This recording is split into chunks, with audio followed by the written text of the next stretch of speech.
कागज का इतिहास।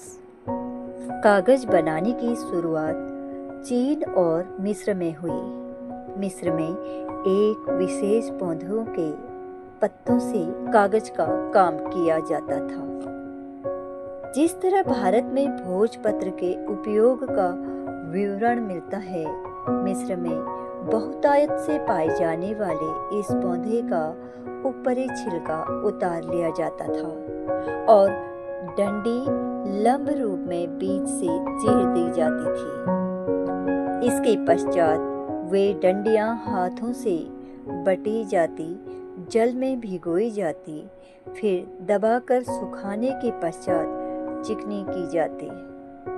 10वीं शताब्दी तक यूरोप में अधिकांश कागज मिस्र देश से लाया जाता था। अरबों ने यूरोप में कागज बनाने की विद्या का प्रचार किया। 11वीं शताब्दी के लगभग स्पेन में कपास के तंतुओं से कागज बनाना आरंभ हुआ। इसका अनुसरण जर्मनी, फ्रांस और इटली ने किया। सन 1415 तक कागज हाथ से बनाया जाता रहा। 15वीं शताब्दी में जॉन टेट ने इंग्लैंड में कागज की पहली मिल लगाई। सन 1685 में स्कॉटलैंड में कागज का कारखाना स्थापित हुआ। इस समय तक कागज सूत या सन के रेशों से बनता रहा। 18वीं शताब्दी के लगभग अन्य वनस्पतियों के तंतुओं से कागज बनाने का परीक्षण शुरू हुआ। फलतः घास, तिनके और लकड़ी के गूदे से कागज बनाने का तरीका खोज निकाला गया।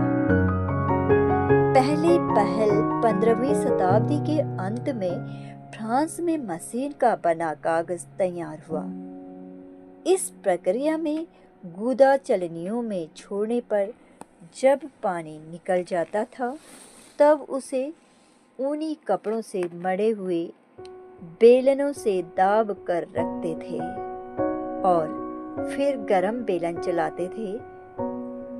लोहे के बेलनों से कागज को चिकना करते थे, फिर मशीन पर गांठ बांधी जाती थी। भारत में कागज बनाने का कार्य मुसलमान बादशाहों के काल में प्रारंभ हुआ।